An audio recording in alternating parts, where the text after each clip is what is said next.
When I found out I was becoming a father, I made myself one promise: to love my youth unconditionally and to make nothing happen to her.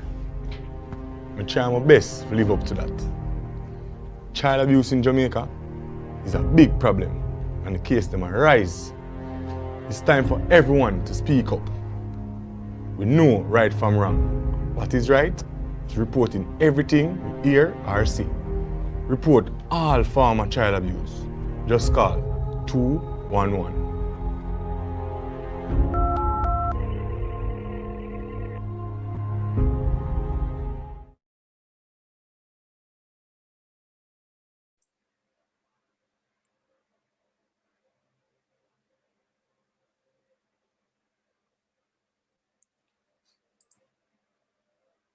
Good night, everyone.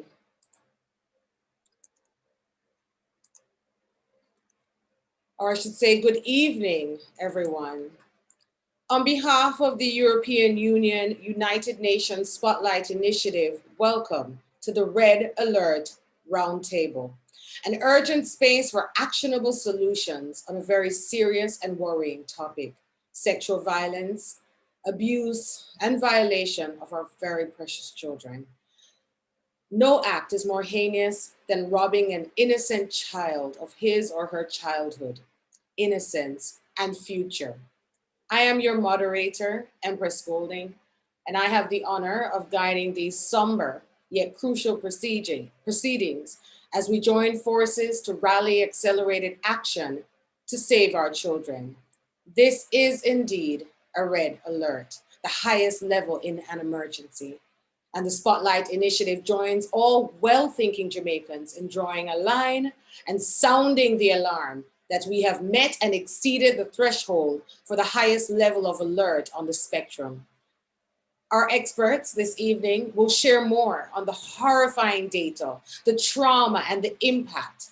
But let me say this: if this trend continues, we will witness repercussions on mental health, citizen safety and security, and economic growth. Today's event, Red Alert, Arresting the Child Sexual Abuse Emergency, proposes a tripartite approach to arresting this trend, focusing on legal reform, effectiveness of the law, and cultural change. Our message today is clear and very, very simple. We must act now. And acting together as a united force for change means that we must acknowledge that, one, we are at red alert in a major crisis. Two, we must protect our vulnerable children speedily, as if our lives depend upon it, because they do. We must listen to survivors whose perspectives can help us to be more effective.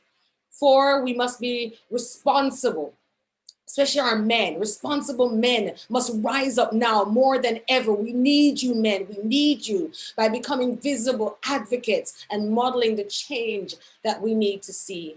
And five, we, the citizenry, must do our part. How?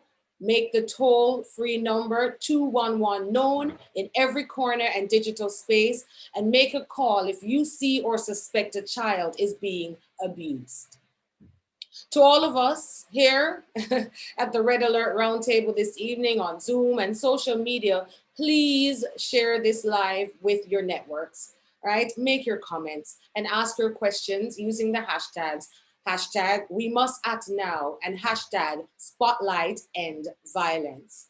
And now it is my honor to introduce the person who will open tonight's proceedings at the Red Alert Roundtable. Our guest speaker and keynote speaker is the Honorable Robert Nesta Morgan, MP, JP, LLB, Minister of State in the Ministry of Education, Youth and Information. He was formerly Senator and Parliamentary Secretary in the Office of the Prime Minister. Let me get my dates right. Between May 2019, August 2020. Between 2016 and May 2019, Minister Morgan was a Director of Communications at the Office of the Prime Minister. Minister Robert Morgan has worked in media and communications for over 13 years, the last 8 of which focused on social media, strategic communications, and public relations. Robert Morgan is a past student of Garvey Maceo High School and Clarendon College. So if you're from the school, put a thumbs up. All right, if you're an alumni too, put a thumbs up. He's from Woodhall, Clarendon, and graduated with a BA in history from the University of the West Indies in 2004. Minister Morgan has an LLB, as I mentioned, but I'm going to tell you the university, from the University of London, England. So he's well traveled. But I think his most important job, and if you didn't know, is that he is a super dad. All right, put a clap there in the webinar and let's welcome our Minister, Robert Nestor Morgan.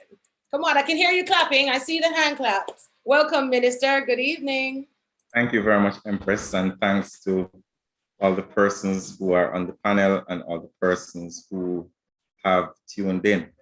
Just a point of clarification, do I do the PowerPoint now or just the introductory statement?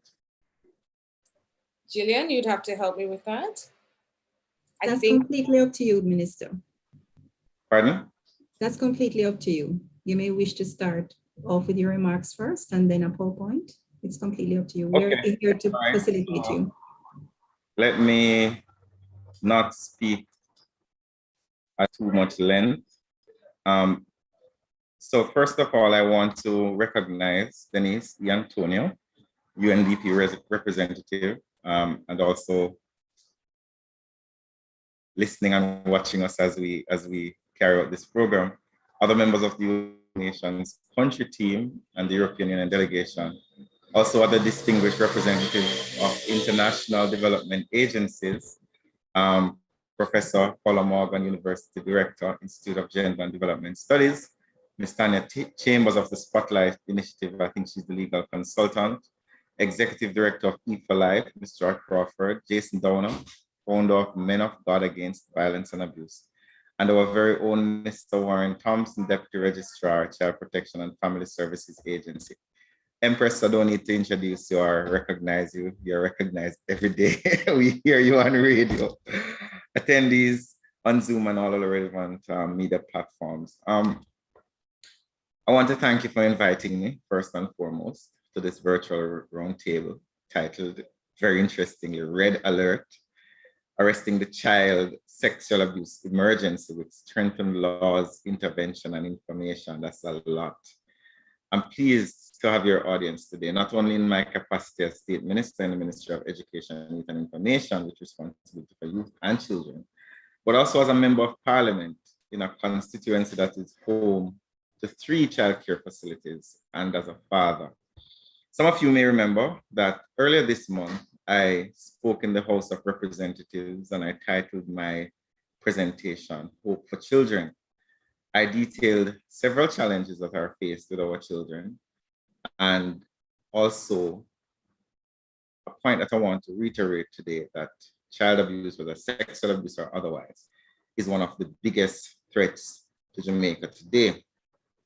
Over a number of years, both empirical and anecdotal data has been overwhelming and the implications are extremely grave. I spent the last year learning firsthand some of the very harsh and traumatic realities faced by children in Jamaica. And it was challenging for me to accept that many of our parents and many Jamaicans do not love children. And I pause when I say it because even saying it, it's a bit, there's a dichotomy that exists in my mind, as we do always speak about how we love our children and we have songs about children and you see all these wonderful videos of children. But love is an action word, and the actions that we see a large number, and it is a large number, Jamaicans perpetrating against our children are not love.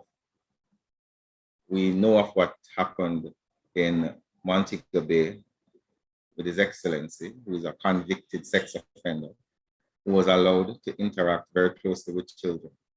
We've heard of pastors who are charged. One recently got bailed, accused of molesting a young girl. There's also another story today somebody who's supposed to be a counselor, who was also arrested, is on $1 million bail.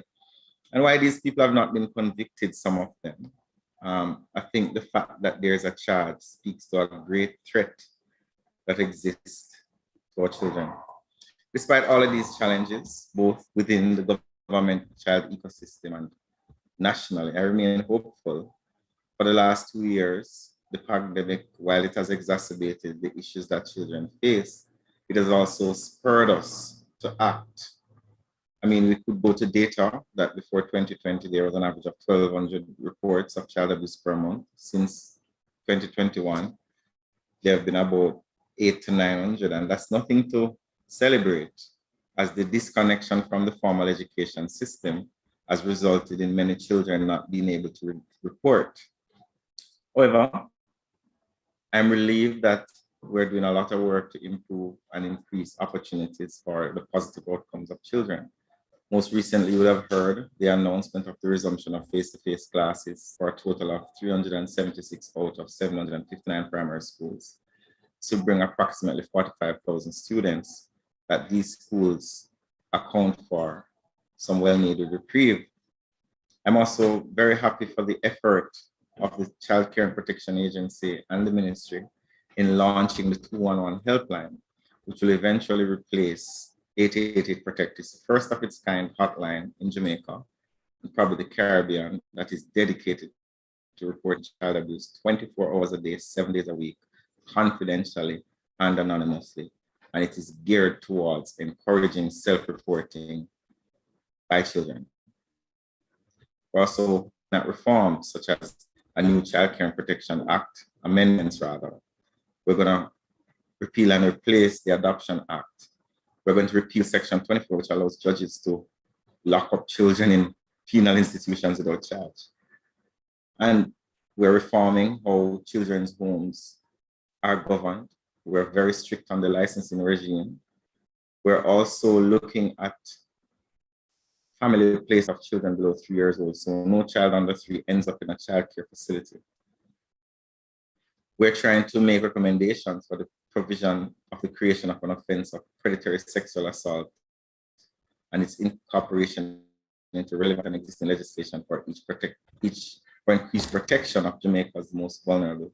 And this in particular is to penalize any adult who engages in sexual intercourse or anything amounting to grievous sexual assault with a vulnerable victim, such as a child under 12 or someone with a mental disorder, for which the suggested penalty is a maximum sentence of life imprisonment. I want to close by saying that in a perfect world, all acts of harm against children will be stopped in their tracks. And as the saying goes, prevention is better than cure. But it goes without saying, however, that it's not a perfect world. Nothing beats failure, however, but to try. In this regard, we have embarked upon the many legislative actions. I myself have been out there looking at our childcare facilities, looking at the national mood and understanding regarding the issue of child abuse. The reality is that, as I said before, many Jamaicans do not see children in the way that they should. They do not see them as human beings. They do not see them having independent thoughts and feelings. And in some Jamaicans see children as receptacles of their own pleasure or victims of their frustration and anger. And that's a big part of the reason why we have to ban corporal punishment. Because we have looked at the studies and we see the damage that corporal punishment has done, where it teaches persons that violence is an appropriate means of instruction. And it also has significant long-term impacts on societies, where adults continue to believe that an easy way out of challenges is violence. So I'm going to end there. And thank you again for inviting me. There's a lot of work to be done. I'm not one to come and talk about things that are rosy and nice, because they're not. We have a lot of challenges, but what I do know is that the commitment is there to try and fix these problems as quickly as possible. Thank you very much, Empress. Thank you, Minister. All right. Are we sharing this? Leaving school in the evenings, I had to stay with my stepdad. There was another little girl who was living in his house. So it started at 8 where he was having sex with her and I had to sit and watch. So I sat there watching them until one evening he decided he wanted to try it with me. I was raped at the age of 9 by my stepdad.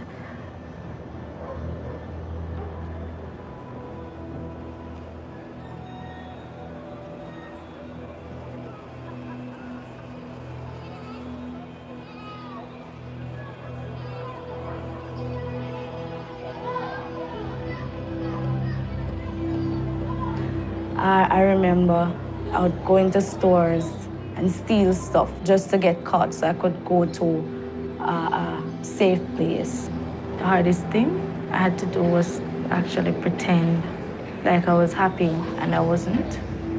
I was so unhappy. Back then, as a child, I was living as an adult. Someone having sex with you almost every night is an adult thing.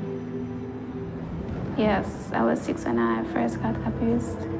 I was molested again by 2 men. He was saying that it's not going to hurt.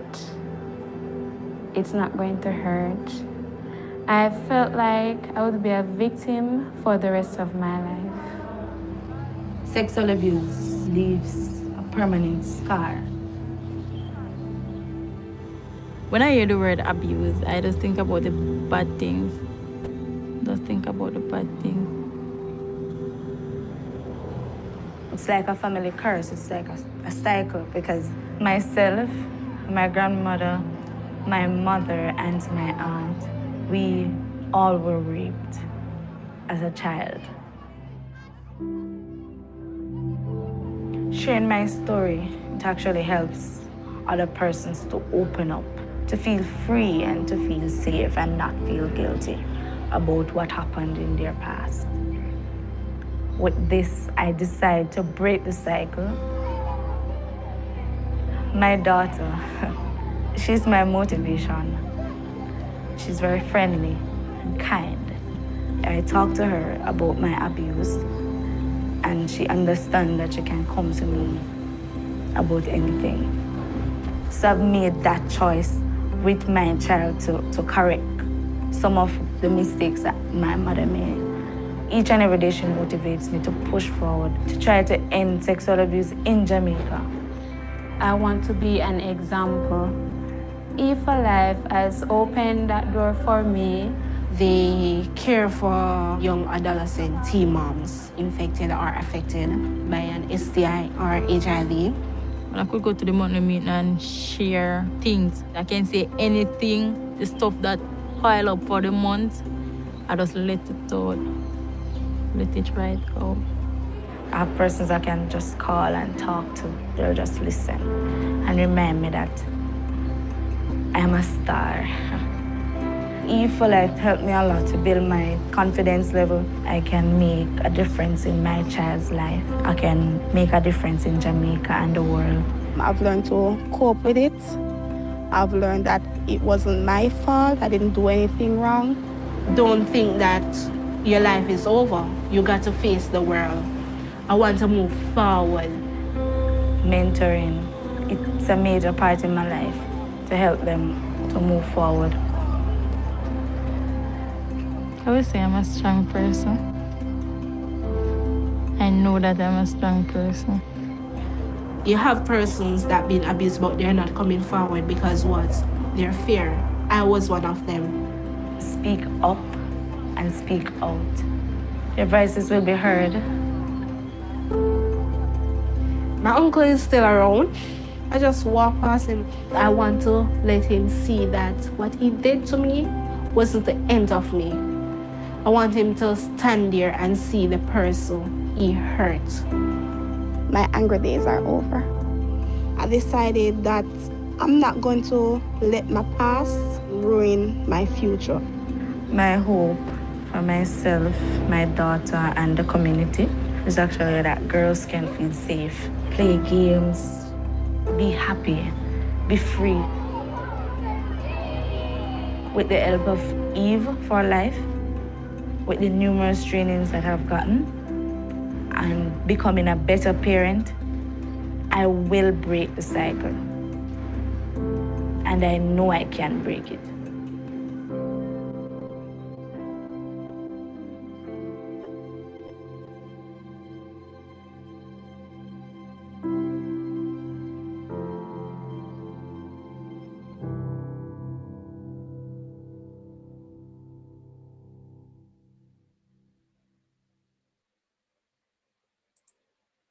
Oh, some resilient young women there.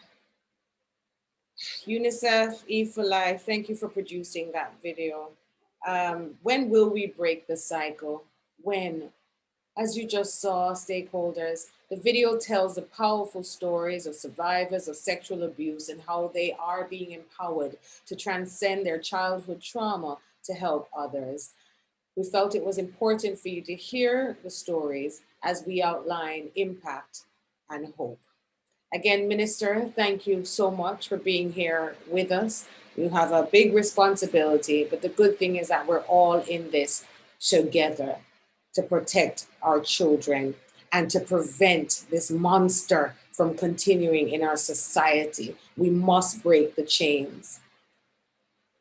A quick fact, the Spotlight Initiative is a global multi-year partnership between the European Union and the United Nations to eliminate all forms of violence against women and girls. Jamaica represents one of the largest investments in Caribbean Spotlight countries with an $8 million Euro allocation. Participating agencies are UN Women, UNDP, UNICEF, and UNFPA. All right, so I want to introduce the Red Alert panel now by name and organization. I think the minister already did that for me, but I'm going to ask them to turn on their camera for a quick video shot, a gallery shot. All right, so let me remind you who they are. The Red Alert panel is Paula Morgan, University Director, Institute for Gender and Development Studies. Paula, let me see you. Turn on your video. Hi. Good to see you. Good to see you. Good evening. We also have Tanya Chambers, Spotlight Legal Consultant. Where's Tanya? Turn on your video. I just want to do a roll call and make sure our distinguished panelists are ready to tackle this monster. We're going to do this together. All right, so let me see. Who else do I need to turn on next? Oh, my favorite. Well, you're all my favorite, but I love the work that E for Life is doing. And I every time I see this woman, I'm inspired. Joy Crawford, Executive Director, E for Life. Where are you? You have to check in on Joy. You know, she has to be on the front line. Yeah, I have to always make sure that she's okay. Hearing these stories every day is hard. We all need the psychological first aid in the field. So you okay, Joy? Thumbs up. Oh, good to hear. All right, let's go. Who am I looking for now? I'm looking for Jason Downer, founder of Men of God Against Violence and Abuse. Where are you, Jason? Love the work you're doing. Good to see you. Always good to see you, Jason. And where am I now? I'm looking for Warren Thompson, Deputy Registrar, Child Protection and Family Services Agency, the CPFSA, the agency that governs everything. Warren, turn on your camera. We want to make sure you are here. We have some serious work to do at the round table tonight. All right. He may be, oh, there you are, Warren. I see you up there. Let's get him down here with us. Hi, Warren. I see you. All right. So everybody is here. And to all of you tuning in, how many people do we have here today? 103 Jamaicans can change this nation. It just takes this group. This is an army. So let's put on our armor, pens and paper, heart and mind, and let's do this, because I personally, I'm tired. I'm tired of hearing little girls and little boys every day messaging me, telling me about the abuse, and they go through it their entire life and they're broken humans. How can they perform it? They're broken. We have the power. This is the army right here. So I'm really grateful that I can be a part of this and to be in the presence of all of you here tonight to hear your ideas. And I'm ready to jump on the front line like Nanny of the Maroons and do the work. I am ready. So let's get the first panelist up. Paula Morgan is professor of West Indian literature and culture at the University of the West Indies and University Director of the Regional Coordinating Office of the Institute for Gender and Development Studies, UE, Regional Headquarters, MONA. The focus of Dr. Morgan's research includes gender, violence and trauma, crime and its representation in the Anglophone Caribbean, a pedagogical approach to Caribbean literature and culture. Professor Morgan, I don't know if she's related to Minister Morgan, they both share the same last name, just checking, is a published author who has received awards for teaching, publication, and graduate supervision. So Professor Morgan's presentation this evening will be immediately followed by a 30-second video highlight reinforcing the scale of child abuse of children in Jamaica. So I'm going to allow Professor Morgan to address you this evening. Are you ready, Prof? Ready. Welcome and thank you. Thank you. Thank you for the introduction and thank you for the opportunity to participate on this roundtable. This topic is very, very dear to my heart. I work with survivors of child sexual abuse who 10 years, 20 years, 30 years, even 40 years later are still dealing with its occurrence in nightmares, which make it eternally present. So I very much understand the need for this intervention, why it's urgent and why it has to work. I've chosen to speak with you briefly this evening on cultures of violation, because I would like to counteract the notion that child sexual abuse is an aberration. It's practiced in isolated places. It is done by strange and reprehensible individuals. And while this may be true in a couple instances, it certainly is not the entire truth of the matter. I have to echo your minister, Morgan, who said today that some Jamaicans, and I should say Caribbean people, this is not about Jamaica alone, see children as receptacles for their pleasure or as objects for working through their frustration. The reality is, though, that child sexual abuse goes way beyond individual transgression. It is the outgrowth of familial, societal, communal, national, and transnational relations. It is rooted in assumptions and ideologies and norms. It is traceable to historical roots with its sordid contemporary eruptions. It is connected to race and ethnic stereotyping and class positioning. Child sexual abuse occurs along a continuum of power relations, which includes neglect, excessive punishment, verbal disrespect, and myriad other forms of abuse. It is connected to representations of children in media presentations and in popular cultural expressions. All of this is to say that we cannot relegate this scourge to the margins, far away from decent society, or put another way, far away from us.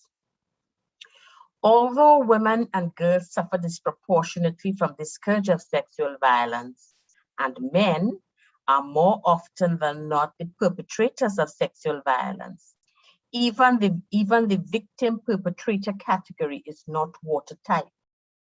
The grim reality is that men as victims and as perpetrators of violence are deeply scarred.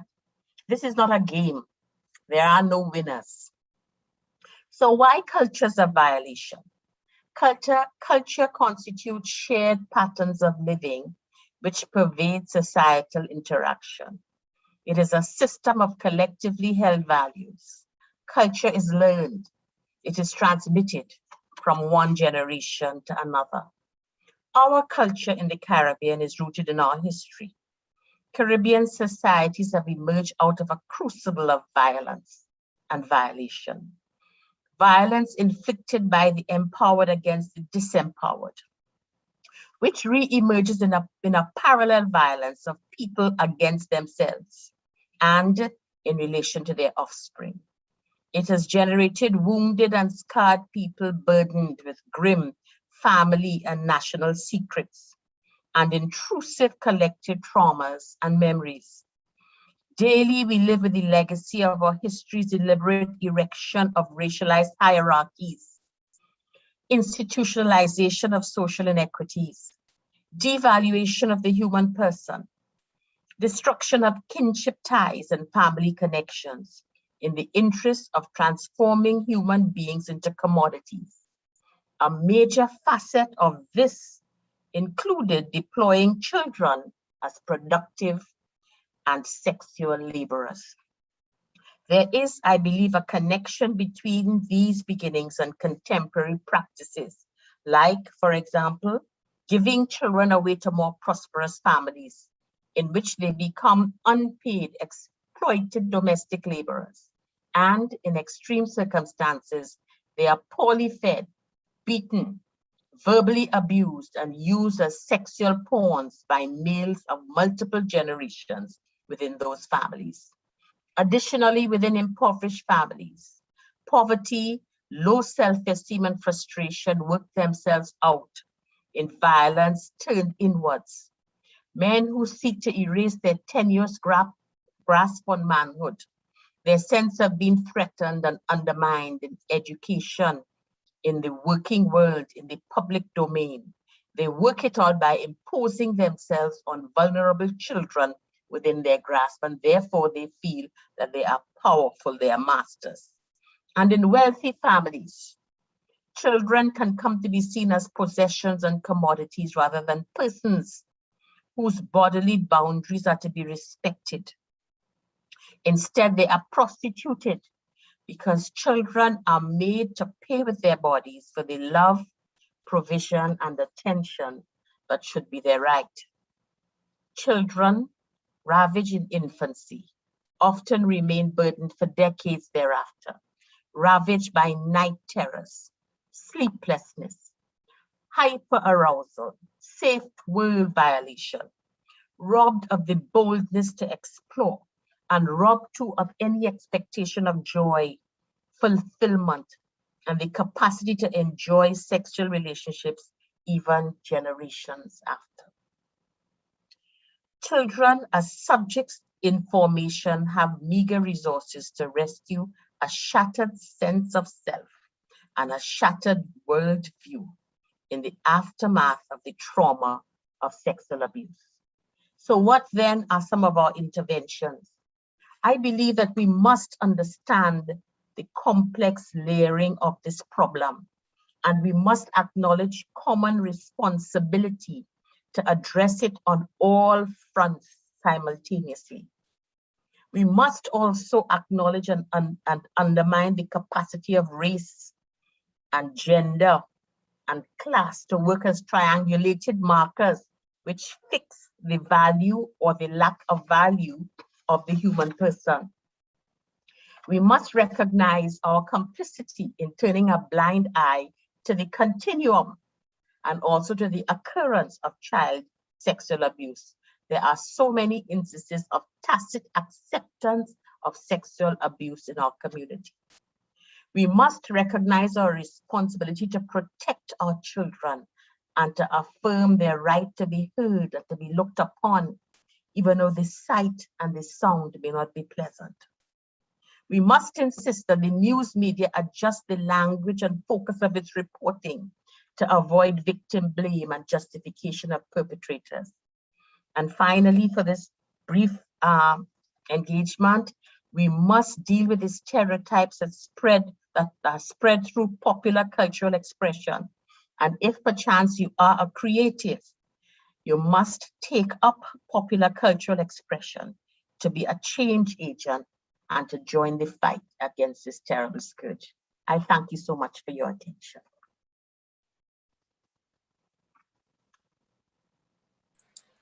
Wow. Thank you, Prof. A lot to think about.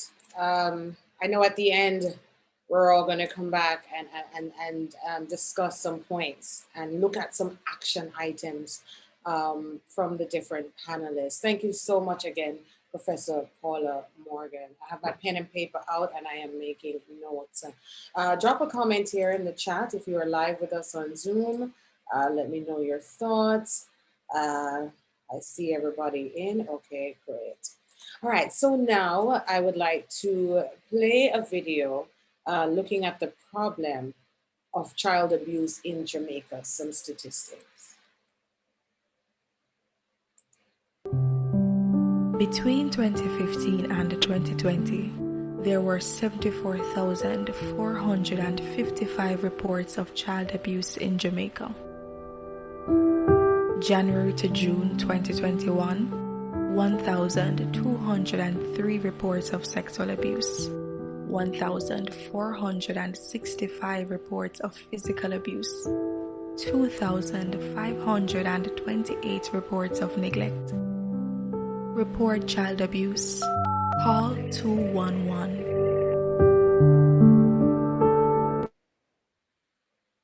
Okay, call 211. Please share that number with everybody you know. I'd like to now introduce a feature presentation, which is to be delivered by Tanya Chambers, Spotlight Initiative Legal Consultant, and her topic. Now, Tanya Chambers is a legal and policy specialist who has worked as a legal advisor in the public and private sectors. She has advised government departments, NGOs, and international agencies on the application of law to a range of development issues, typically in the fields of child protection, governance, disaster law, and justice administration in Jamaica and the Caribbean. She has developed or updated several policies and key pieces of legislation, including policies and regulations under the Child Care and Protection Act, the Education Act, and other child-focused laws. All right, so Tanya, let's welcome her with some claps here in the Zoom. All right, strengthening sexual abuse laws and interventions. Hello, everyone. Hi, we hear you. Great. Can you confirm that you're seeing my screen as well? Yes, and your wonderful picture. Should I put on video or? We would love to see you if you can, but if not, it's up to you. Well, I'll keep it for a bit. If it interrupts the streaming anyway, I'll take it back off. Okay, so I'll get right into it. My presentation today looks at the legislative framework, and I'll start by jumping right in because there are several different pieces of laws that touch on sexual abuse issues. And as you know, touching on law is always, I could be here talking for 2 hours. So to squeeze it into 20 minutes, I really have to be very pointed.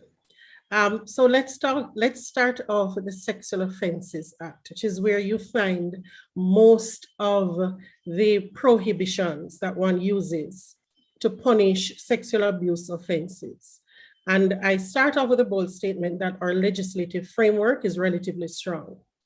Most of the acts that can be committed against a child by way of sexual abuse, most of them can be punished under Jamaican law. And the letter of the law tends to have relatively high maximum sentences or maximum penalties. So off the bat, it's an offense to have sex with anyone, male or female, under the age of 16. Of course, in our law, we define sex in terms of male penis penetrating a female vagina, but we also have a number of other offenses that can be lumped into grievous sexual assault, other types of physical acts of violence, sexual violence against a child. There's also child-specific offenses such as sexual grooming, sexual touching, and of course, incest. All of that is to be found under the Sex Offences Act. So certainly all of the stories that we heard earlier, the very harrowing stories that we heard earlier, would have been prohibited under the Sexual Offences Act. That's also supported by the Child Care and Protection Act. And there are 2 important additions that the Child Care and Protection Act brings. One is that it introduces mandatory reporting. And of course, the minister and all of the videos that we saw are now promoting the 211 number. The idea that in law, an adult is required by law and under penalty of either imprisonment or fine to make a report if they know or suspect that a child is being abused is a really, really important addition to our legislative framework. It means that no adult ought to be able to hide behind the notion that it's not my business. And the law speaks about both knowing that something is wrong as well as suspecting that something is wrong or that something could happen in the future. Now, while this law applies across the board to all adults, there are a number of duty bearers that it holds to a higher standard of account. And that's usually persons who work with children, and the law singles out persons in the health sector, the education sector, persons who work in a children's home, of course, etc. The other important addition that the Child Care and Protection Act brings is that it forces us to limit sexual exposure in certain specific circumstances, such as by prohibiting children from working in nightclubs or really in any kind of environment that can result in them being exposed to moral harm or moral danger. So by defining these types of issues either as issues that flag that a child is in need of care and protection, or prohibiting employees from treating a child as if they're on the same level of an adult, the Child Care and Protection Act has pushed the envelope in terms of the protection that ought to be afforded to children. Of course, that's supported by a number of other pieces of specialized legislation.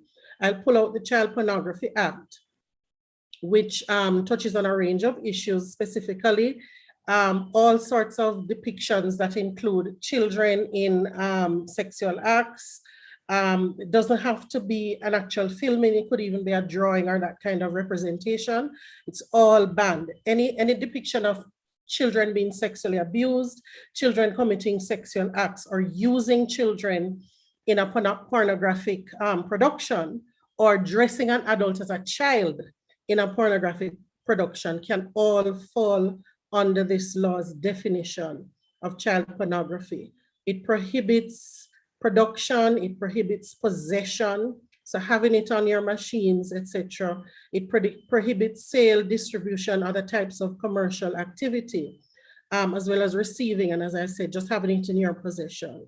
What's interesting about this law is that some of the well-intentioned activities that we engage in, so you see something, a video pops up on social media because somebody has filmed a child in a particularly compromising or engaged in a sexual activity. And we are horrified, but because our instinct is not necessarily to formally report, our instinct is to informally report. So horror leads to sending it out on WhatsApp to all of our contacts, posting it on Facebook, etc., etc.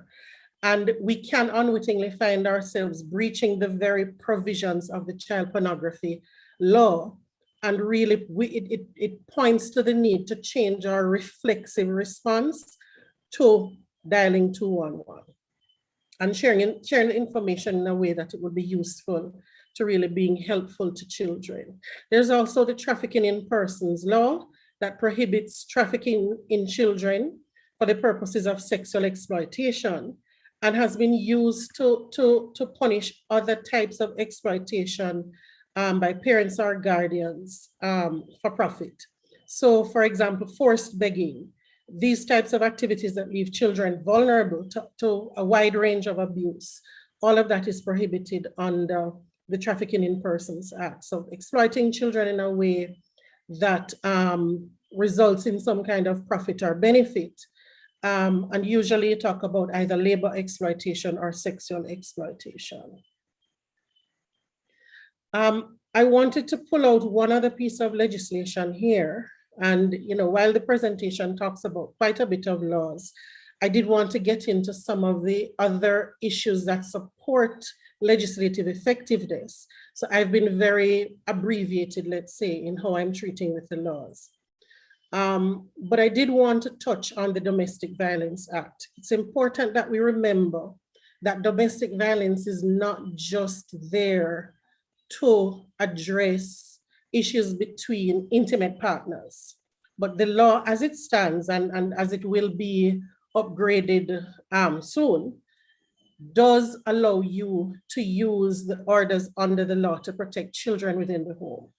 So you can get a protection order, which can be used on behalf of a child victim of violence to maintain some distance from the perpetrator, to have the perpetrator not come within a certain distance from the child's home, the child's school, from the place of work of an adult, etc., etc. And that can be buttressed by an occupation order, which can be used to remove a perpetrator from the home for a certain period of time, so that the law does not automatically have to move the child who is traumatized into an institution or a foster family, etc. There are measures under the law to remove a perpetrator from the home instead. So that goes to, in a sense, defend my statement that we have relatively strong legislation. And I do propose, and I will propose towards the end of this presentation, some options for further strengthening our laws. But I wanted to start off by saying it's not that we are starting at ground zero. So why then, in the face of prohibitive laws, do we have the kinds of situations occurring, sometimes without the types of consequences that would suggest that children really have the level and scope of protection that they ought to have by right in any well-meaning, well-thinking society? One of the things that I'd like to raise, and it definitely came out in both the minister's presentation as well as in Professor Morgan's presentation, is that you can't touch on laws without addressing the norms that create the behavior that the laws themselves are trying to punish. So if you start only with legislation, so legislation tries to change human behavior, but human behavior comes out of human value systems, norms, things that we accept as an ordinary part of life. I think Professor used the terms rooted in history, ideology, and stereotypes. And so if we don't go into why people behave the way they do, why we, as the minister noted, appear to value children on the surface and in the songs and at the sports day at school and on the Jamaica Day, etc. But our communities and families hide and cover up really egregious and all too widespread examples of sexual and other types of abuse. This is something that we do have to dig into. So when you have prohibitive law meeting permissive norms, these are some of the situations that you'll have, and they've come out in the vignettes, and I'm sure they'll come out in some of the other presentations today. Too high rates of sexual abuse. The fact that in some years, up to 75% of sexual assault injury patients seen in our hospitals are on 19 or under. Half of all rape victims or survivors are under the age of 18, and that's not necessarily including those who come before the courts as victims of the other offense of having sex with a minor. So there's having sex with a minor, anybody under 16, but rape cases you also have out of children coming up as rape victims as well. And the anecdotal indication from persons who work in communities and in social services is that the risk has increased under lockdown circumstances. And bearing in mind, our youngest victims are infants, and it's really important to note this because sometimes the reflex response can be, well, what did the victim do to encourage or to engage? So when we remind ourselves that in any given year, victims include 2-year-old kids and 1-year-old kids, etc., it helps to put into perspective that that really isn't the place at which we ought to start the discussion. So to dig a bit deeper, what we tend to find in some of the normative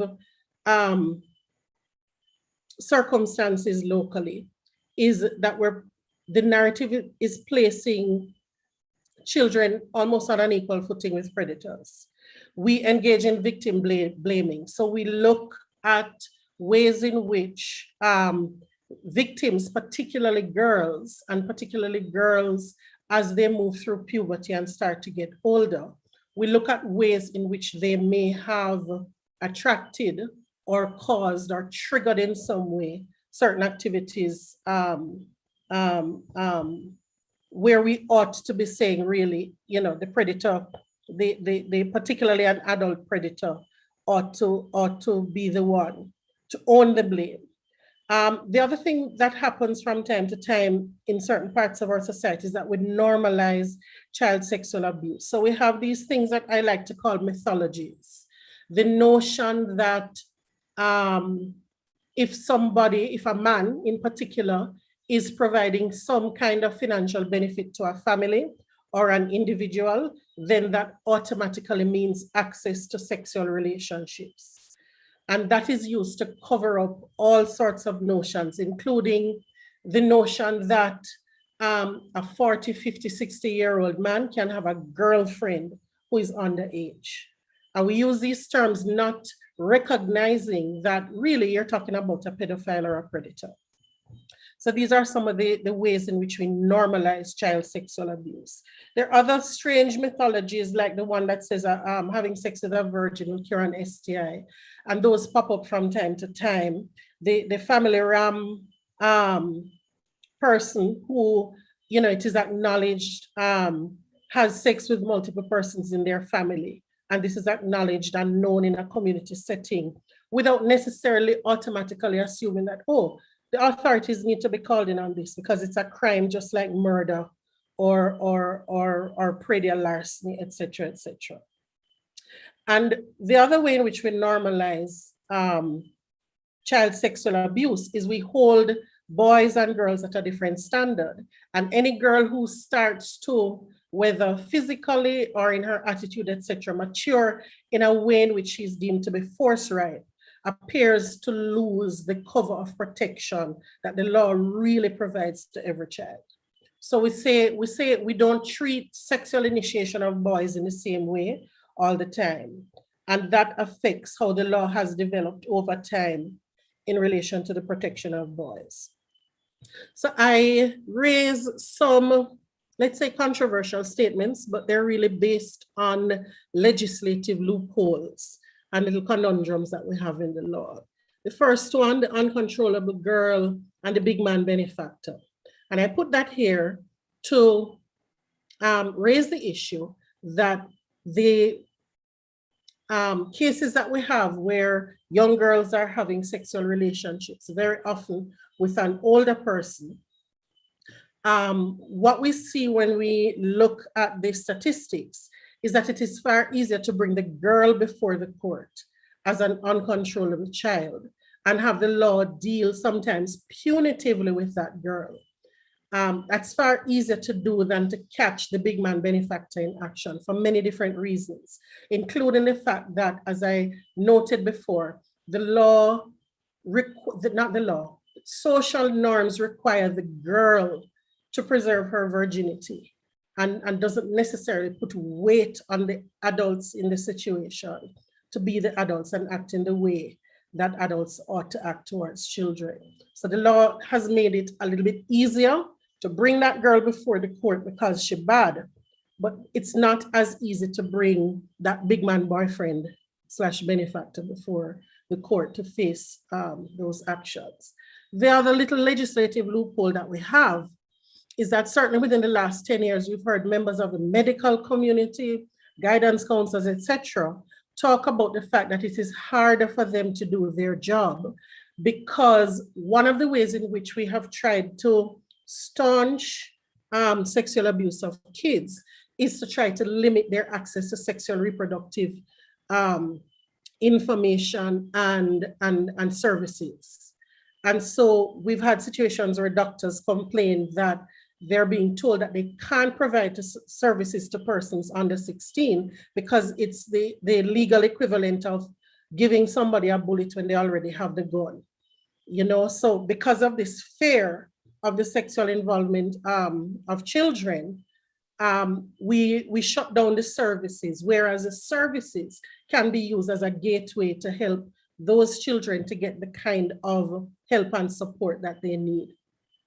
The other thing, the issue of how the law defines rape and defines certain types of sexual abuse excludes boys.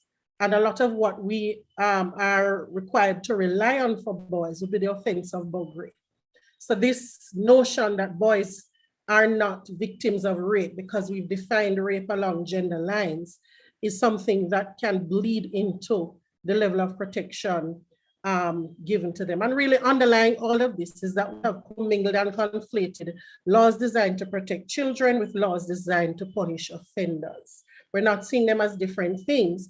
And therefore, when it comes to the protection of children, that gets buried under all sorts of other social notions of what we want the law to do.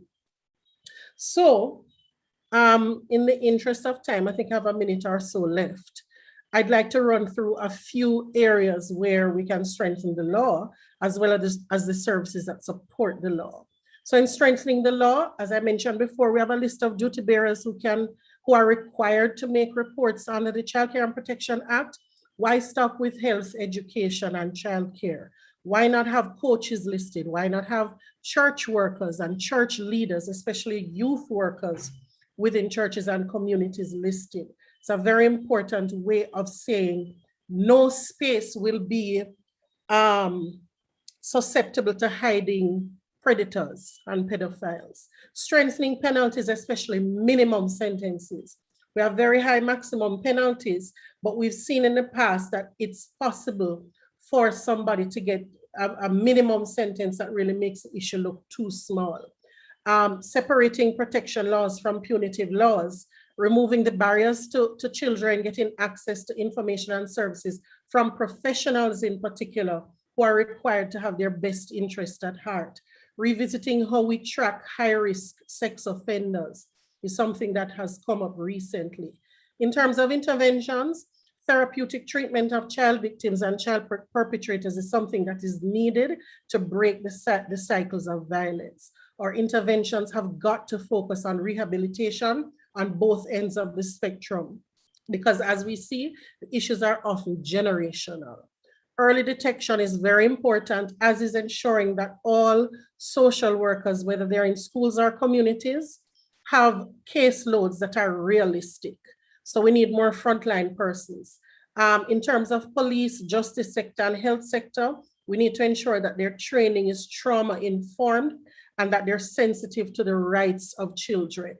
And then in terms of changing our culture, targeted and culturally relevant behavior change communications. We saw some great clips today, but we need to get into the communities where these myths exist and challenge people, not just intellectually, but challenge the values that support a wide range of different types of abuse, which really speaks to how we value children and how we treat children with respect and as persons who require protection across the board, irrespective of even the behavior that they're pushing back at us. So being far more persistent and consistent in our public education efforts, and not just as it pops up from time to time in Child Month, for example, but being really consistent, especially at the community level, and addressing the desensitization that happens institutionally when people face these things over and over and over again. Where do they go to debrief so that they can come back to the problem with sharp eyes and sharp focus? And changing the language of how we talk about these things. An underage girl is never a girlfriend. And boys require the same levels of protection that girls do. So I think I'm out of time and out of words as well. Thank you very much. Thank you so much, Tanya. Wow, strengthening the interventions. I think we know exactly what we need to do. You've listed it. How do we change the culture? You've told us how. I think my question is, how are we going to fund this as well? You know, when you talk about the caseloads for some of these social workers and the intervention, psychological intervention at these children who are victims of abuse, you know, where do they get it? There's not enough. There are not enough psychiatrists and psychologists, even on the island, I think, to treat the amount of children who have had to face some of these abuses. But you've definitely given us some work to do. I want to know how we're going to fund this. How are we going to fund this? People, drop a comment and let me know. Communications, getting these frontline workers, counselors. Boy, we're going to have to import an army to get this job done. But I know that it's possible. And I saw an article, Tanya, I'd love you to quickly respond before I move to the next thing. I saw an article, I think it said man had sex with child. So when you talk about the language and the reporting, and, you know, I think Professor Morgan spoke to that too. We have to be more responsible in the media landscape on what we say and how we, you know, we address this. And I think people should send in an apology when we make these kinds of mistakes. Man had sex with child. A man can't have sex with a child. Am I right, Tanya, or wrong here? I think some of the more egregious ones is when you see things like, there was one particular one in May this year where it said man kills his 14-year-old girlfriend. Yes. And the thing is, she's not a girlfriend. She's a victim. She was a victim before she was killed. And the man needs to be identified as a predator. He was particularly a little bit on the young side. He was only 21, but still, language matters. Language matters. Thank you so much, Tanya.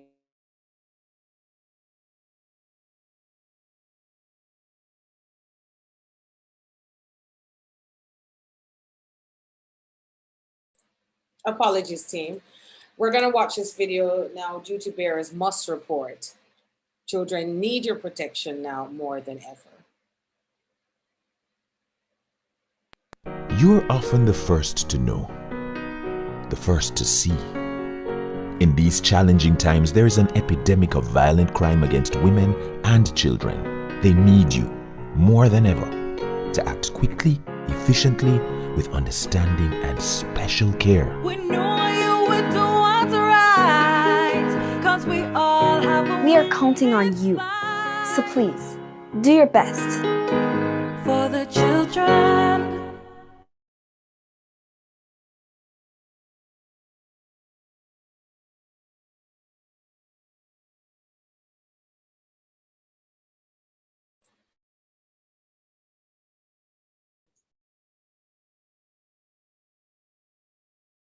The host keeps muting me, or I'm muting myself.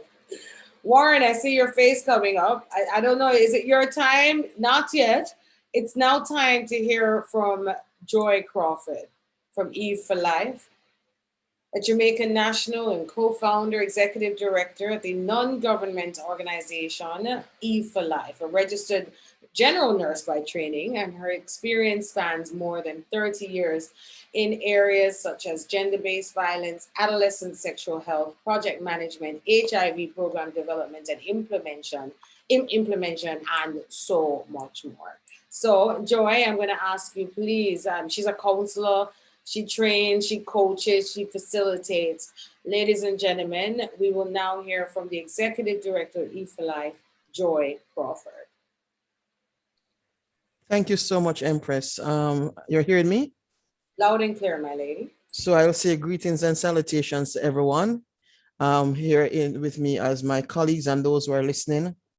I'm so happy I did not go after that video that spoke about the work of Eve for Life. I will confess, I was crying. Every time I look at what we have had to do and what we continue to do, it leaves me in two minds. And it brings me to what I was asked to address today, that we must listen, the adult survivor voice.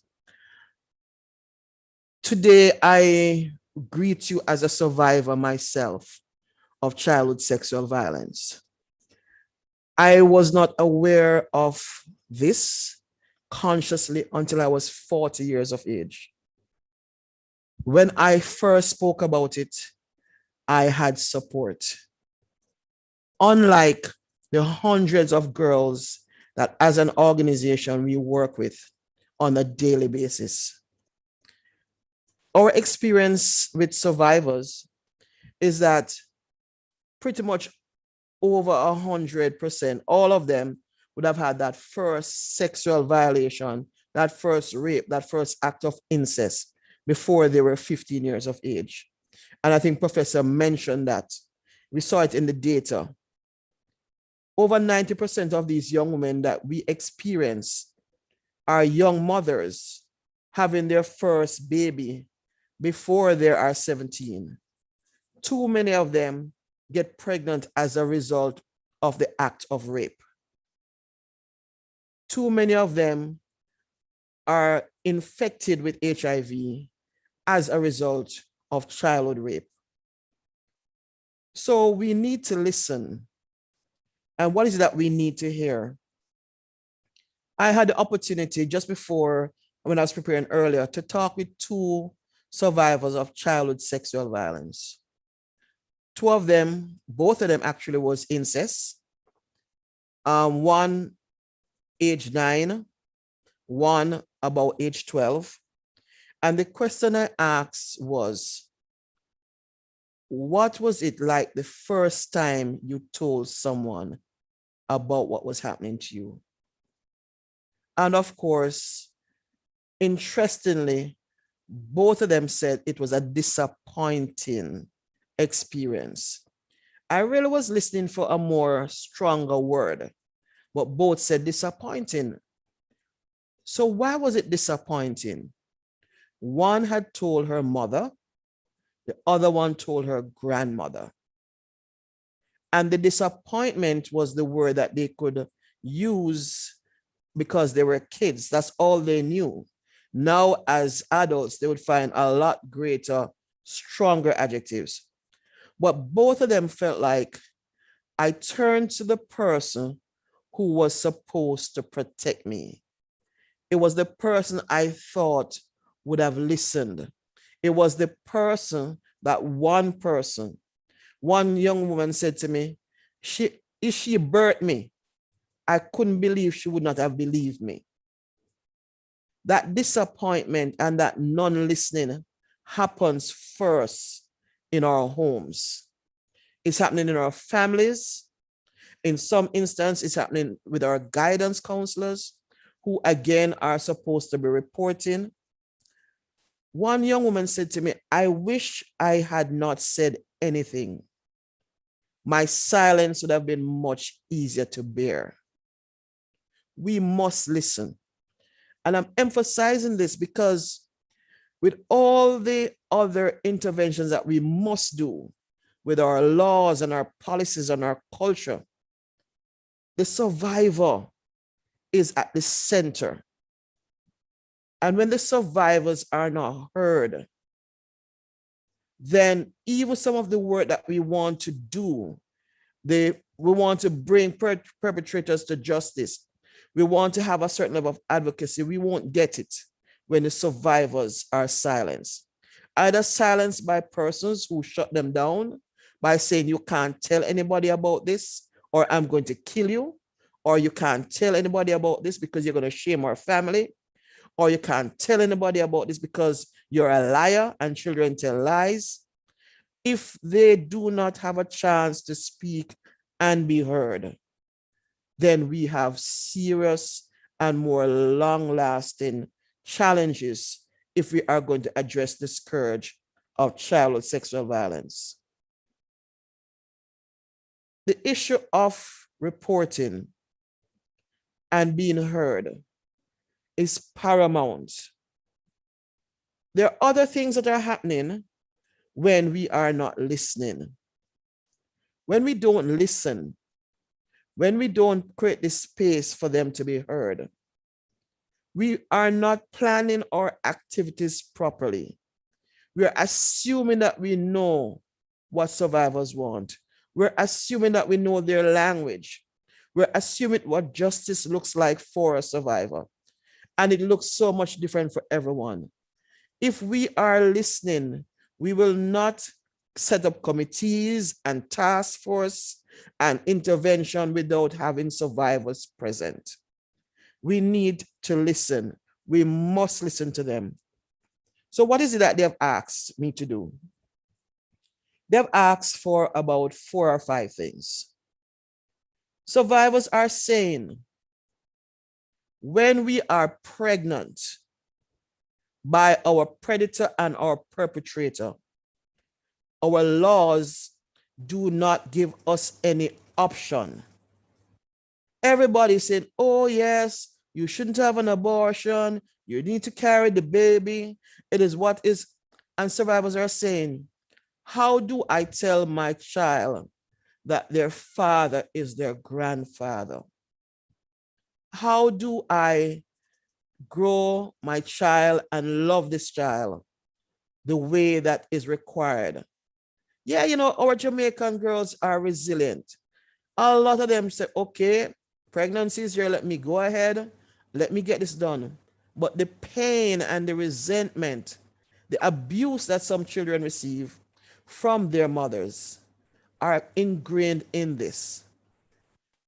Women and girls who are survivors of rape, and definitely for the ones who are adolescent girls, are asking for the option to have safe and legal abortions. Give them their choice. Do not force them. Give them the information. Give them the capacity to make a decision. When the shoe has to be fitted on your feet, I think people will think differently. It's very difficult for a 14, 15-year-old to stare in the eyes of a child for which her father, her biological father, is the father. They're also asking for long-term support. The government has a number of things in place. The victim support services are there, but we know what they bring to the table is not long-term. I think Prof mentioned it, that being a survivor of rape is a long-term trauma. It goes beyond even if there was a court hearing. Many women, 40, 50-year-old, is just coming to look in the mirror. You're never really fully over it. People get triggered. People remember things that they have buried, and therefore they must be able to access long-term psychological support. They've also asked, interestingly, for parents and guardians to be placed high on the list of duty bearers.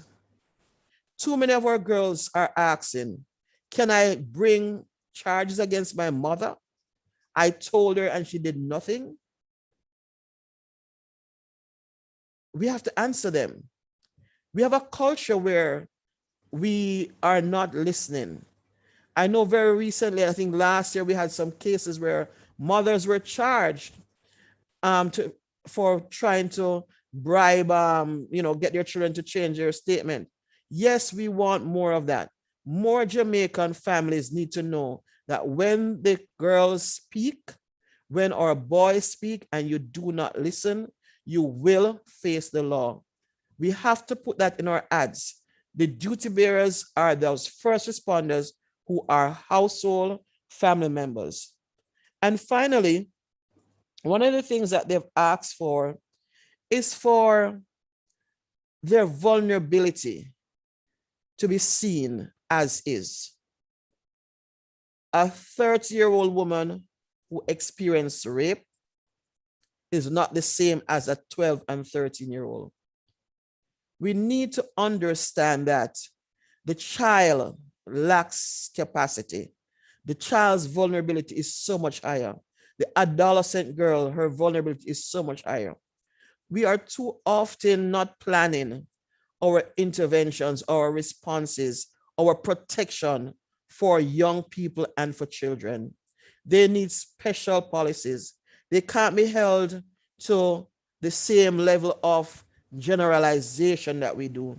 the way that we treat them at the hospitals, the way that we treat them at the health centers, the way that we treat them at the police station, they are not adults.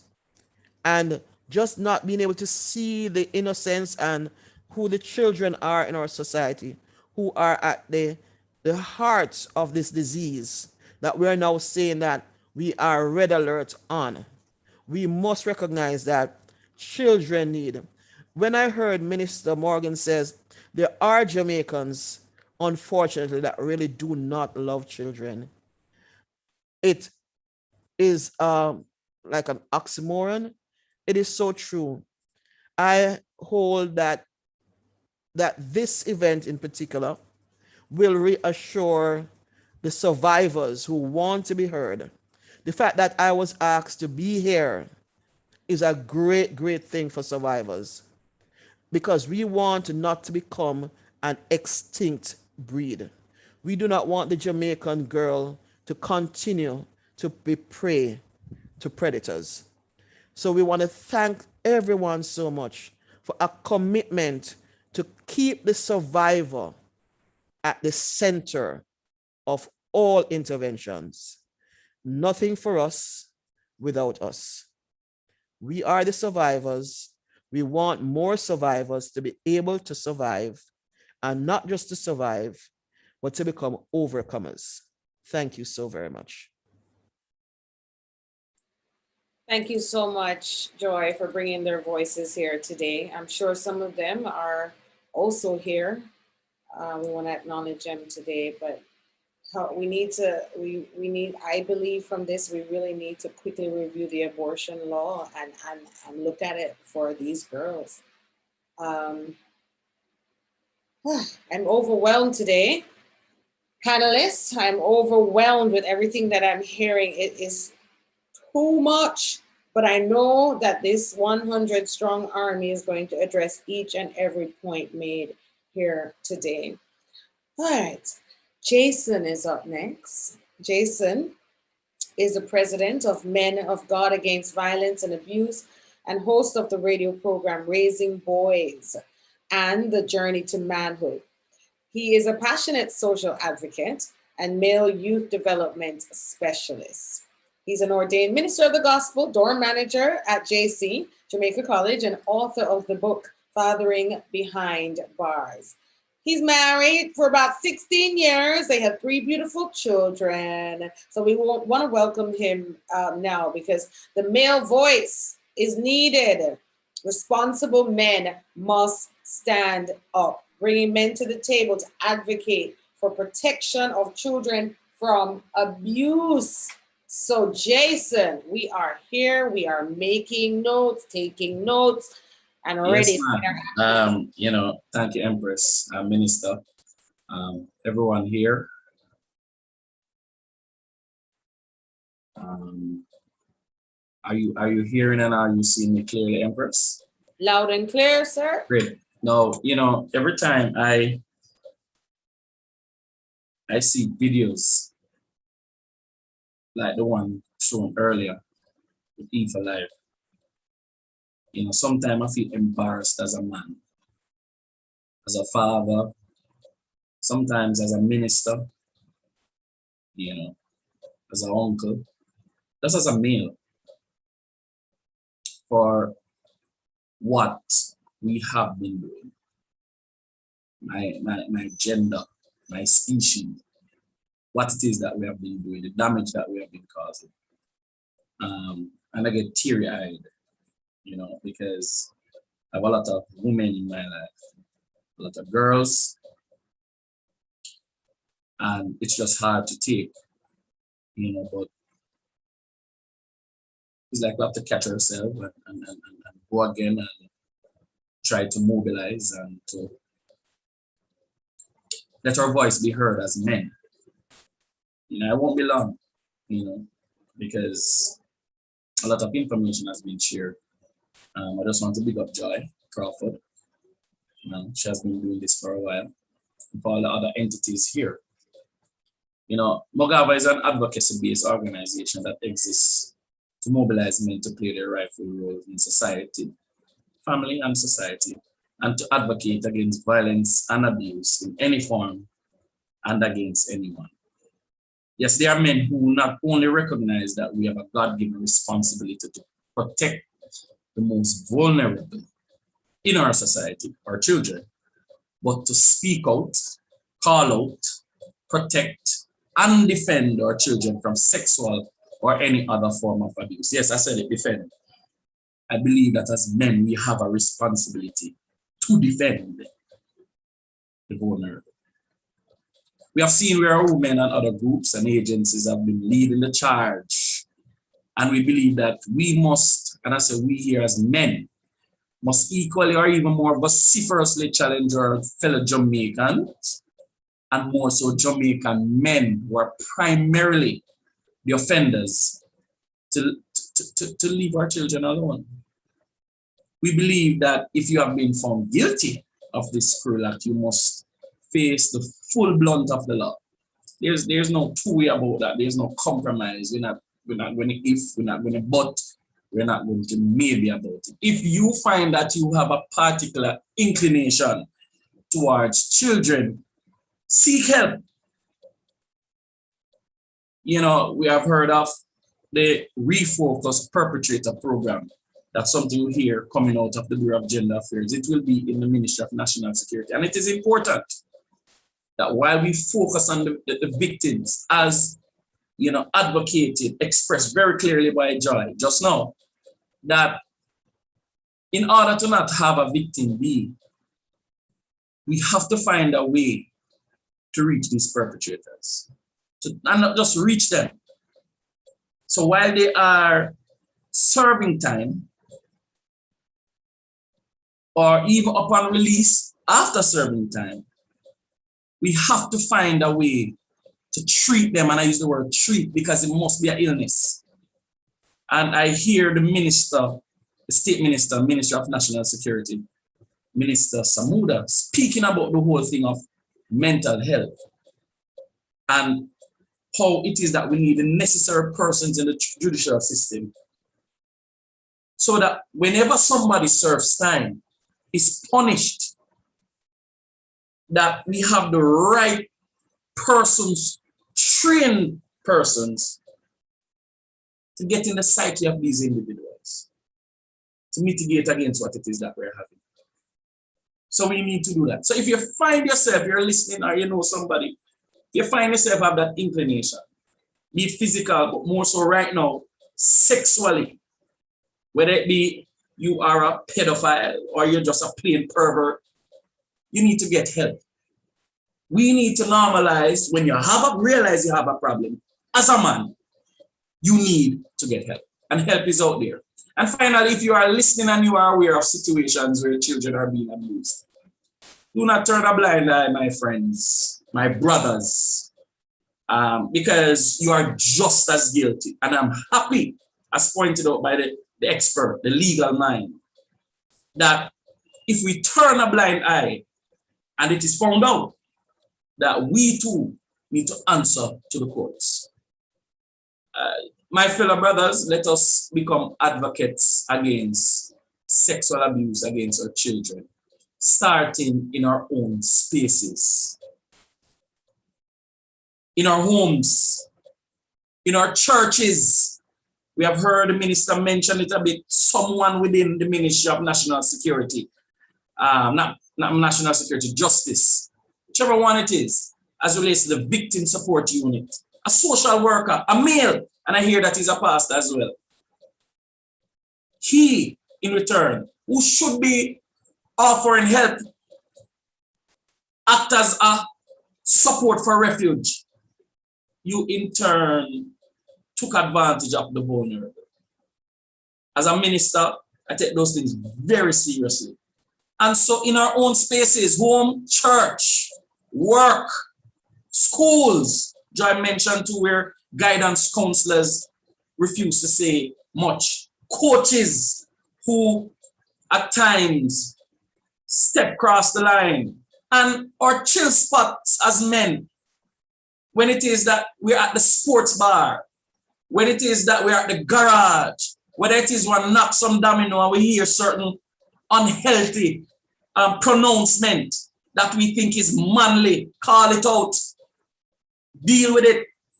And so we have a responsibility. So let it begin with us so that we can end this whole thing of sexual violence against our children. Bless up yourself and thanks for the opportunity to serve by sharing abuse. Blessings. Thank you so much, Jason. As you spoke, I said to myself, we need to have a man code, national man code in the early childhood institution, so it becomes a part of their culture, in their DNA, for men to protect women and children and girls. I mean, it's unbelievable. And it must be a sickness. How do we diagnose it? And I see somebody here saying, do we have, or asking a question, do we have institutions here in Jamaica where men can just walk in and say, I need help? That's a very good question. And maybe we have to take the help to the communities, you know, on a national level. But I do believe that it also starts with education.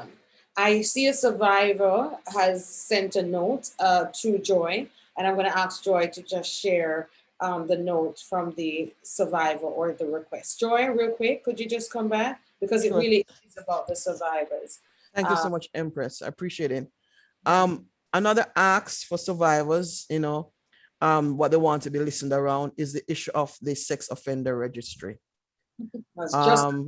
Joy, sorry, I'm just saying, great minds think alike. As you message me, I was saying to myself, we need to look into that. And what do they want? Yes. Let me hear you. On the website for the Ministry of Justice, where it outlines the sex offender registry, one of the clauses, for example, says that there will be notification that if you are a victim of sexual offense and your perpetrator is released or, you know, have done their time and they're going to be coming back into the area, then there's the state has a duty to notify you. None of my population has ever had any notification. I remember one particular young lady, her case had gone to court. The perpetrators were imprisoned to serve a certain number of years. And of course, it was cut short. And she was coming home one day and saw the man in the community. And it was very, very difficult for her. It was like deja vu, right back to square one. And so the issue of how, you know, all the debate that is going on, survivors are saying they want the sex offender registry to be a live document, to be public, that all the clauses in it to be actioned. And so that, again, it is not a document or an act that is serving a perpetrator. It needs to be one that serves victims and potential victims. Too many of our repeat offenders are continuing to repeat, and we hear them being locked up after they have had several. So the sex offender registry is another thing that survivors are saying, listen to us. We want this document or this legislation or this thing, like in many other jurisdictions, to be made available that we can know what is happening, and it may become a more deterrent too. My last thing I say about is that I don't know what is this mystery about the sex offender registry. All that the registry is a culmination of, or a repository, because these people are publicly charged and sentenced. So it is a public knowledge in the courts and in the newspapers. So why is the registry a private affair? So that's another ask that we're asking. Survivors are saying we need that extra protection to have the sex offender registry a public space. Thank you. All right, all advocates, rise up. We have work to do. Thank you for sharing that from the survivors. Again, Joy, I really appreciate it. And I'm just going to say, I don't know if there's therapy for these sex offenders when they are locked up, but that's something I wanted to put out there. Where's the therapeutic intervention? I'm hearing it, but I really am passionate about that, because when they come out, are they going to do the same thing again? But boy, Joy, thank you. Appreciate you. And to the survivors here, we're doing this with you and for you. All right, we're going to change the future together. I hope we never have another forum like this, because Jamaica is going to be okay. We will get through this. Now, Warren Thompson, Deputy Registrar, I would love you to come to the platform right now, please. Deputy Registrar at the Child Protection and Family Services Agency. He's our final presenter, ladies and gentlemen. We are collecting your notes and your comments, so keep them coming. We may not be able to get to them, but we are hearing your voice in the chat as well. Mr. Thompson, how are you doing? I'm good, Empress. I'm enjoying the conversation. It's been Yes, good. we must do our part, and let's go. How do we identify? How do we report child abuse? Congratulations again on the new 211 line. Thank you. So I'm going to share my screen just a minute. I'm not sure.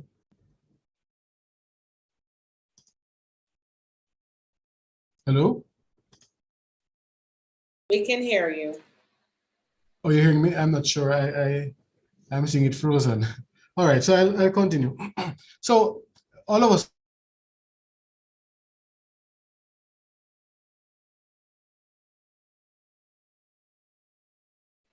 that girls are predominantly reported as the victims of sexual violence. But we are also very much aware that there is a lot of violence, sexual violence, meted out to boys in Jamaica. And for various reasons, including our culture and the ideas around gender, those reports do not come to us, right? So the call to action regarding child sexual abuse is for the community to pay attention to what is happening to children in general, and not just for girl victims of sexual violence, female victims, but for all children who are victims of sexual violence. There are some things that we can look for in paying attention to what is happening to our children. Just confirm from that you're hearing me. Hello? We're hearing you. Unfortunately, we're not seeing your screen. You're not seeing me, okay. So I'm going to ask if I don't know if you're frozen. I believe that. Yeah, it's fine. I'll continue. For some reason, Zoom has frozen on me. I'm not sure what's happening. Right.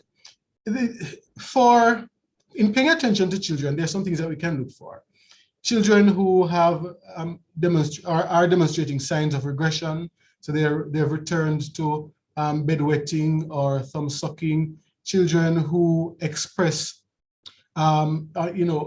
discomfort being around a particular adult, or children who are fearful of being physically touched. Children whose behavior suddenly changes. So children who are usually jovial, all of a sudden become depressive or seem to be depressive. They may express ideations about self-harm or even suicide.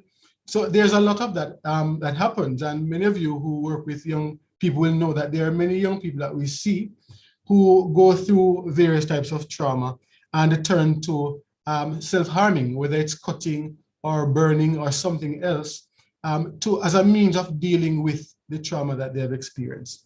One of the things I want to say though is we have to be very mindful of how child sexual abuse, which invariably never happens by itself. There's always some emotional abuse that takes place with it.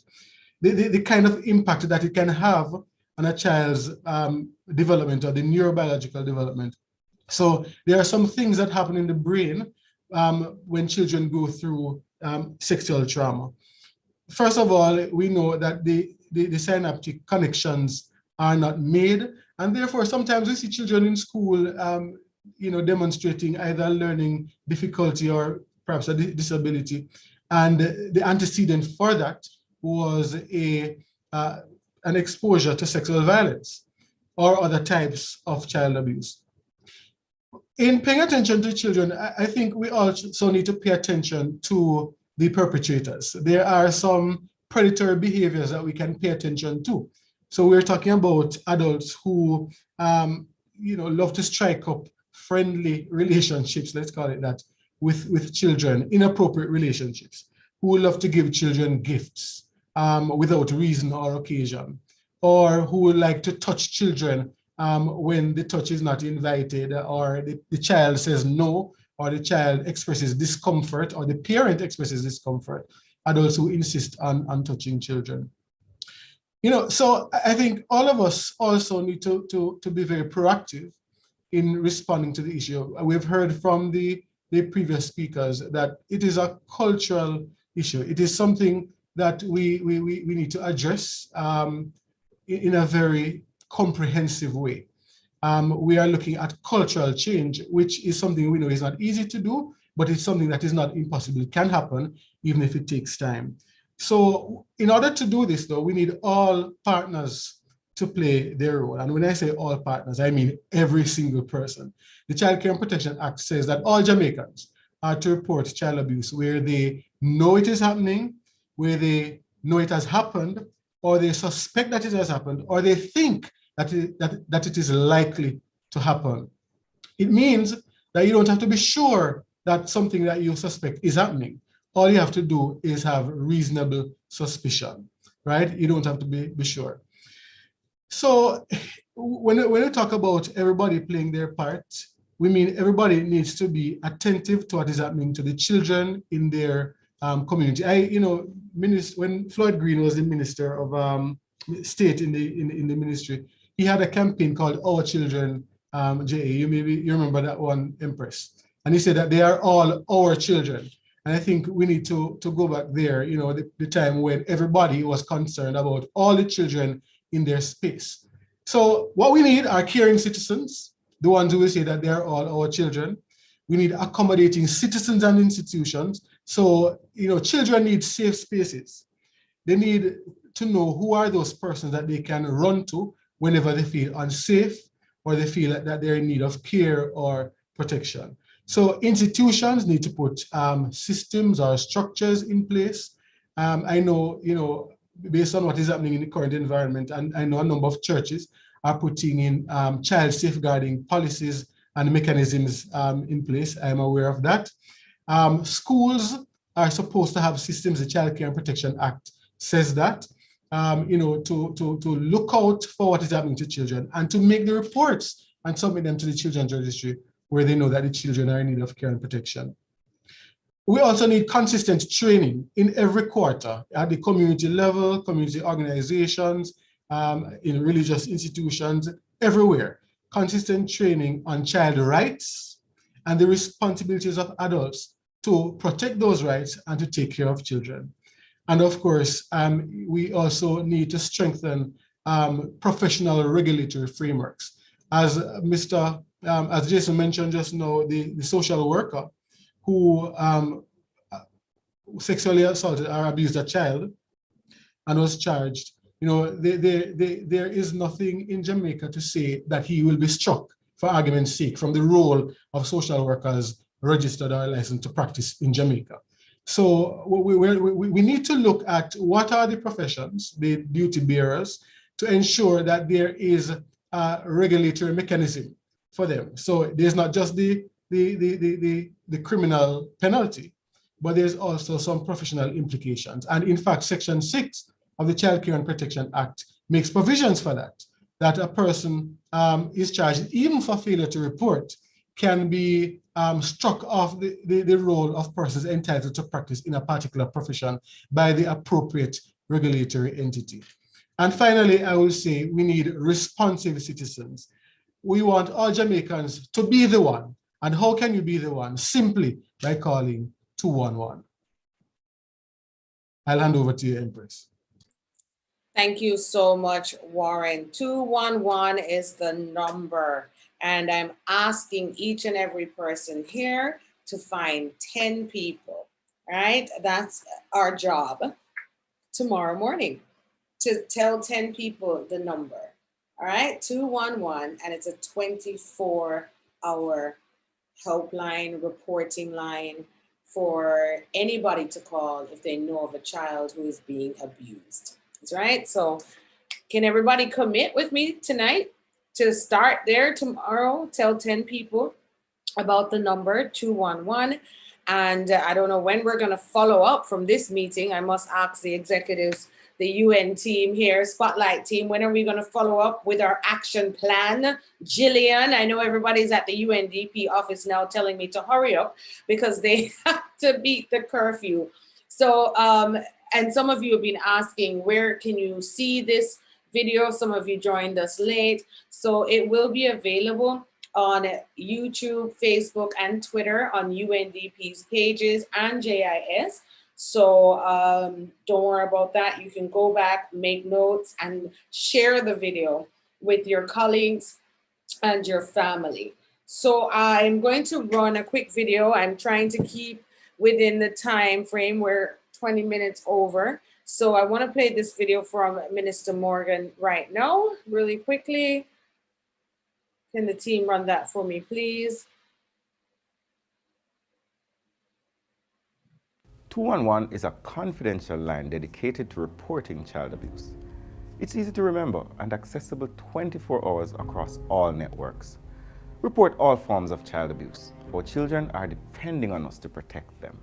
If you see something, make the call. Call 211 and report child abuse.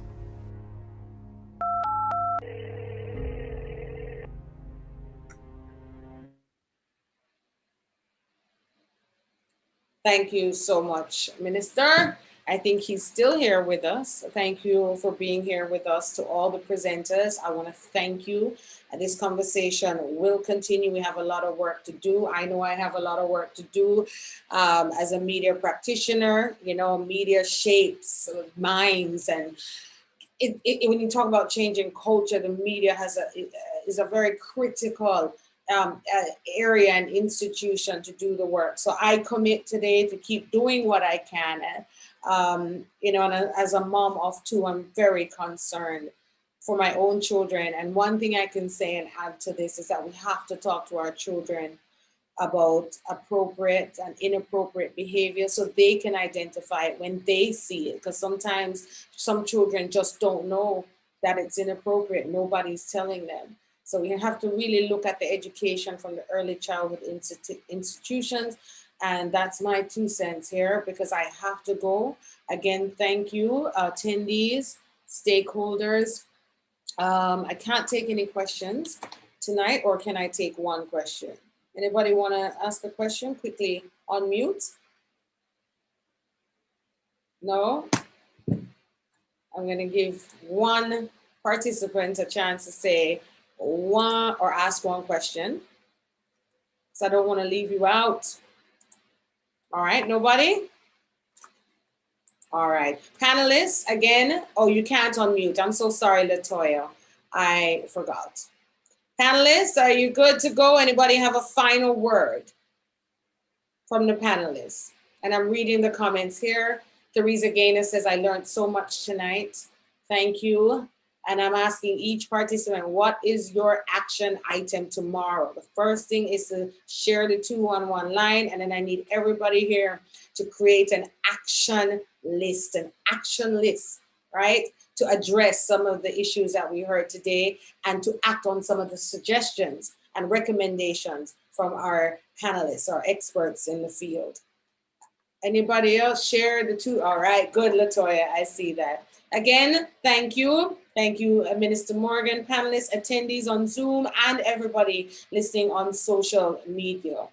Again, 211 is the number to call to report child abuse, and let your children know the number as well. I want to acknowledge the Multi-Agency Spotlight Initiative and all of its partners, the European Union. We do have some representatives here tonight. I think Vanna Lawrence, Program Manager from the EU delegation team, is here as well. I wanted to acknowledge you. Thank you, everybody. Walk good and see you at the next Spotlight Roundtable. Until we can end violence against our children, we need to keep meeting. All right? See you again very soon. And let's do the work that we have to do to protect our children. Thank you and good night.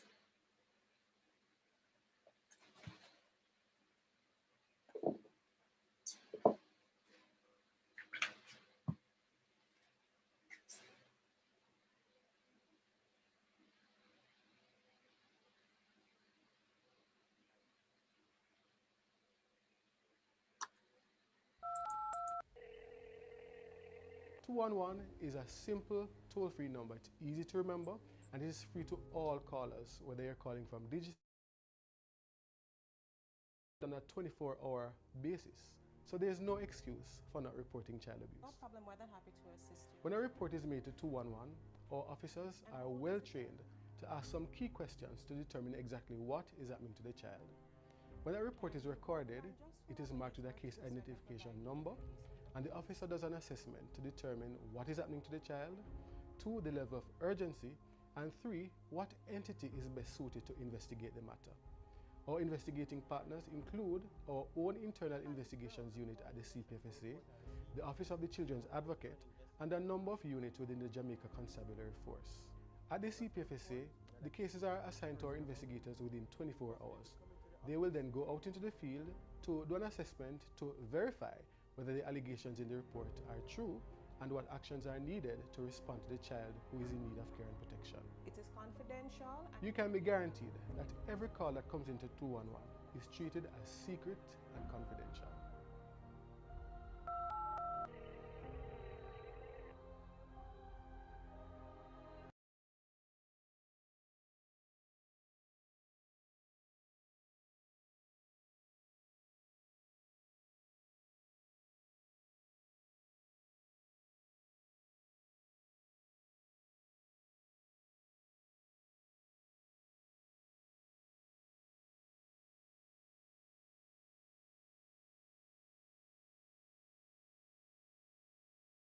Police were called to the scene of another death arising from a domestic shot and dispute. killed his girlfriend 24 hours after her in custody this evening after allegedly killing his wife in St. Mary's.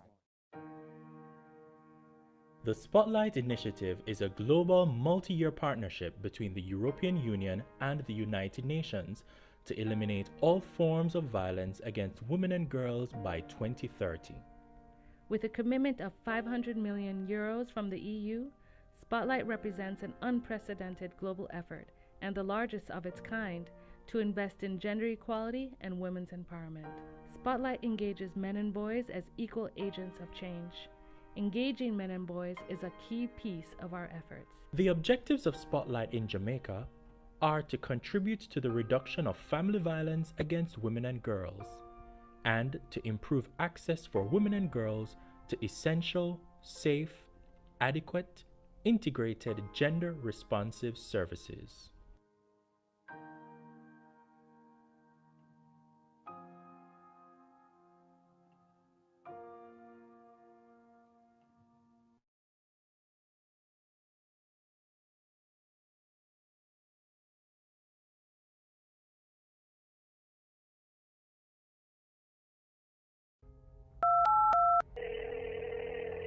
.211 is a simple toll-free number. It's easy to remember, and it is free to all callers, whether you're calling from Digicel or from Flow.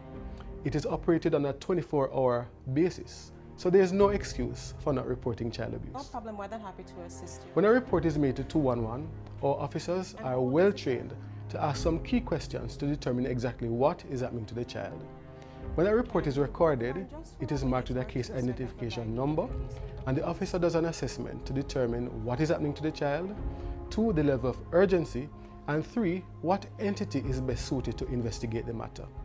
Our investigating partners include our own internal investigations unit at the CPFSA, the Office of the Children's Advocate, and a number of units within the Jamaica Constabulary Force. At the CPFSA, the cases are assigned to our investigators within 24 hours. They will then go out into the field to do an assessment to verify whether the allegations in the report are true and what actions are needed to respond to the child who is in need of care and protection. It is confidential. You can be guaranteed that every call that comes into 211 is treated as secret and confidential.